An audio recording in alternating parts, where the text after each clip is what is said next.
Petite maison, grande liberté. Depuis quelque temps, je réfléchis beaucoup à la notion d'espace.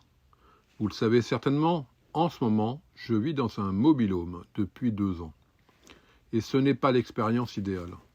Le modèle était trop vieux, donc très mal isolé, trop froid en hiver et trop chaud en été. En plus, la climatisation ne fonctionne plus et le réparateur ne répond plus à mes messages. Par contre, il a bien encaissé mon chèque de 150 € pour la nouvelle télécommande. Mais cette expérience m'a obligé à réfléchir à une question que beaucoup de gens se posent: de combien d'espace avons-nous réellement besoin pour être bien, pour être heureux? Dans nos sociétés, la logique est presque automatique. Plus on réussit, plus la maison doit être grande. Mais si la logique était inversée, et si vivre plus petit pouvait rendre la vie plus simple, plus libre et parfois même plus heureuse? Voici 8 raisons pour lesquelles vivre dans une petite maison peut transformer votre quotidien. Raison numéro 1, une maison plus facile à entretenir. Si vous possédez une grande maison, vous le savez, votre maison demande du travail. En entretien, en réparation, dans le jardin, sur la toiture, le chauffage, le nettoyage, etc. Plus la maison est grande, plus ces tâches prennent du temps. Une petite maison, quant à elle, réduit immédiatement cette charge.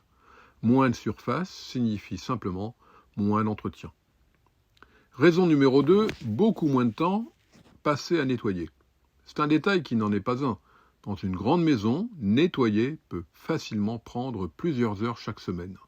Tandis que dans une petite maison bien organisée, cela ne prendra que 20 ou 30 minutes. Ce temps libéré peut être utilisé pour des choses bien plus intéressantes.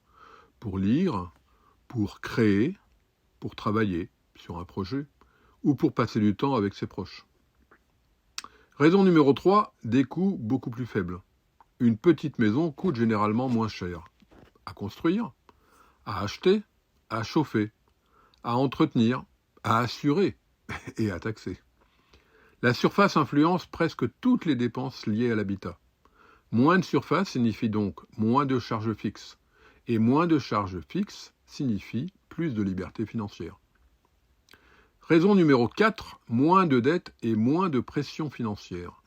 Beaucoup de personnes achètent une maison en se basant sur ce que la banque leur dit. Les calculateurs financiers recommandent parfois même de consacrer jusqu'à 25 ou 30% de son revenu au logement. Mais une question mérite d'être posée. Et si vous pouviez être plus heureux en dépensant seulement 10 ou 15%? Une maison plus petite permet souvent de réduire sa dette et donc la pression financière. Raison numéro 5, plus de liberté mentale. Il existe une idée simple.